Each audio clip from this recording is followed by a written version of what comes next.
on back to Skipper today. I'm going to give you 8 must-add players for your fantasy baseball teams. It is currently Thursday before the games start, so yes, some of these roster percentages will change, as will the stats. Just stick with me. You got to give them some run time. Here we go, into the players.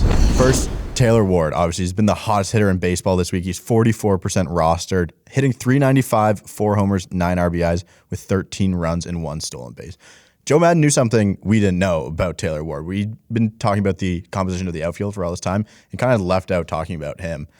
He's been moved up to the leadoff spot this week and is absolutely dominated. First 3 games of this Guardian series, he's hitting .500 with 7 runs scored, 3 homers, and 7 RBIs. You look at his percentile ranks, 86th in average exit velocity, 81st percentile hard hit percentage, expected weighted on base is 100th percentile, expected batting average 99th percentile, 99th in expected slug, 96th in barrel percentage, and 100th percentile in walk percentage. 93rd percentile in chase rate too. This seems legit. I mean, he's cut down on his strikeouts.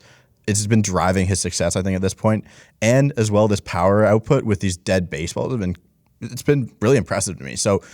Sure, some people might ask, hey, is Taylor Ward legit? At this point, I'm going to say he is. So it's a guy I'm going to ride with while he's hot. Taylor Ward, pick him up. Next, we have CRISTIAN JAVIER of the Houston Astros, 49% rostered. He's 1-0, 1.35 ERA in 13 innings pitched, 16 strikeouts, .90 whip. They finally moved the skilled righty back to the rotation, and that's reason enough for me to make him a priority add this week. He can easily be a top 50 pitcher in baseball, I think, so this only helps his value as well. He's being able to be a starting pitcher in your relief pitcher slot is a very big thing. I mean, just for your fantasy baseball teams, it's nice to have that durability and that option. So he has a 188 expected batting average against so far, 31.4% strikeout rate, which is a career best, and has only given up 1 hit this year on 87 of his sliders.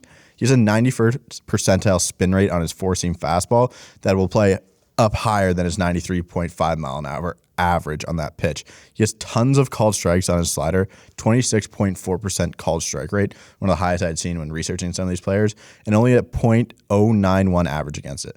As long as CRISTIAN JAVIER is in the rotation, it is a guy you want on your fantasy baseball teams. So pick him up. He's going to contribute a lot. Next, we have a nice little bounce back candidate here in Alec Bohm of the Philadelphia Phillies, 43% rostered, .333 average, 1 homer, 12 RBIs, 8 runs, and a .385 OBP. The homer and 12 RBIs are just something nice to see. Bryson Stott is finally back down in the minors, so Alec Bohm doesn't really have anyone breathing down his neck at this point for playing time. We saw the viral clip earlier saying he wants to get out of Philadelphia. He hates it here. That was pretty funny. But since then, he's cut his strikeout rate in half from last season and decided to run his highest walk rate of his career. 94th percentile average exit velocity, 83rd percentile max exit velocity, 91st percentile hard hit percentage and expected slug, 98th percentile expected batting average, and 94th percentile expected weighted on base average. Looks like he'll be returning to this 2020 form, and he's in a really good Phillies lineup. There's no reason not to want to pick up Alec Bohm.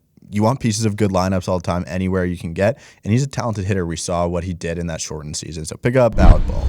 The next guy I have is Eric Hosmer of the San Diego Padres, 32% rostered, .410 average, 2 homers, 10 RBIs, and a .462 on-base percentage.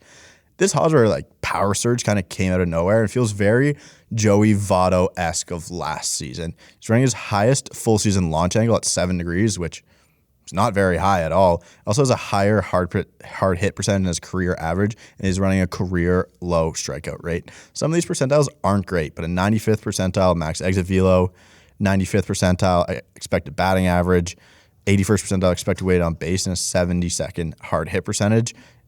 I'm fine with Eric Hosmer. I mean, first base can be thin sometimes. I don't expect this production to continue at this rate all season. That would be crazy. He could be like an all-star at that rate.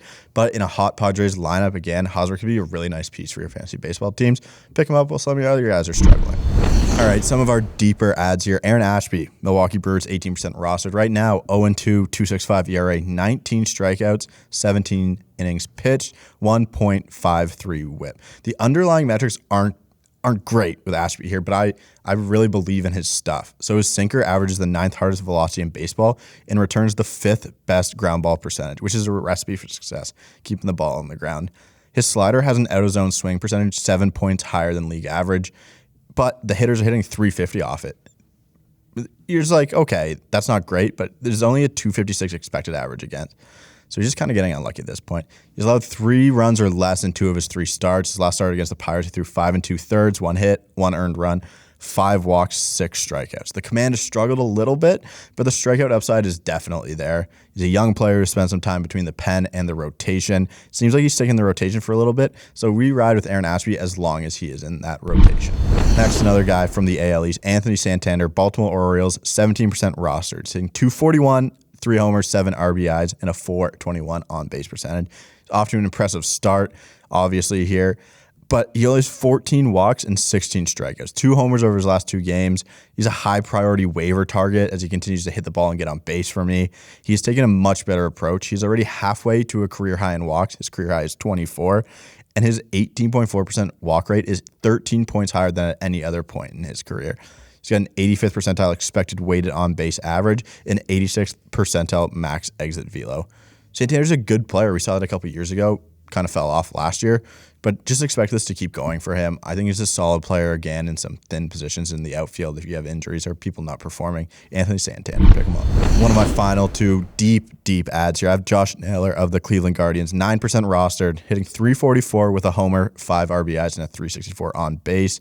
He is first base and outfield eligible, which is really nice to have on your teams. He's running a 10.3% barrel percentage, which is the best of his career, 75th percentile max exit velo while running his lowest launch angle. So all these numbers are really good, but he's still not really hitting the ball in the air a lot. So that should improve while his other metrics kind of come down a little bit. But if we can even those out, I think he's in for a lot of success this season. Lowest strikeout rate of his career so far. Coming off an injury, yes, I played with Josh Naylor growing up. But that's why I say I believe in this talent. I really think he's a very good player and can succeed at the major league level. I think he should produce for you in much deeper leagues. I'm not looking at a 12-team ad here for Josh Naylor, but just a guy to keep an eye on. I think he can really explode if in the middle of this lineup, coming off an injury. He'll be okay. Josh Naylor.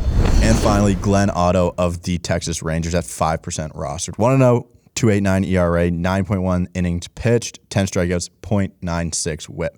Otto's put together 2 nice starts to begin his season. Some of the underlying numbers are super interesting for a guy who originally his baseball savant page doesn't look great when you just see it right away. So his slider is actually one of the best in baseball. 11th best swing strike percentage, 10th best called strike and whiff rate, the 12th best expected average, and the 6th most horizontal movement.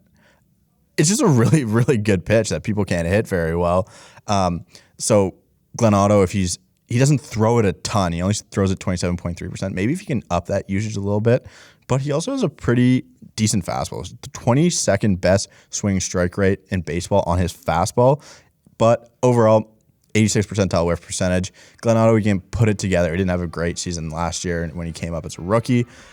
But I think this is another deep league ad for another guy to keep an eye on if you're in the 12-teamers. But Glenn Otto, just see if he can put some things together in his next start. I like his stuff. Maybe it'll play more than it will, but it'll be interesting to see. All right, that's all I got for must-add players. Please subscribe, like, comment who you're adding this week. Join the Discord. That should still be in the bio. Thank you, everyone, for watching, and we'll see you next time.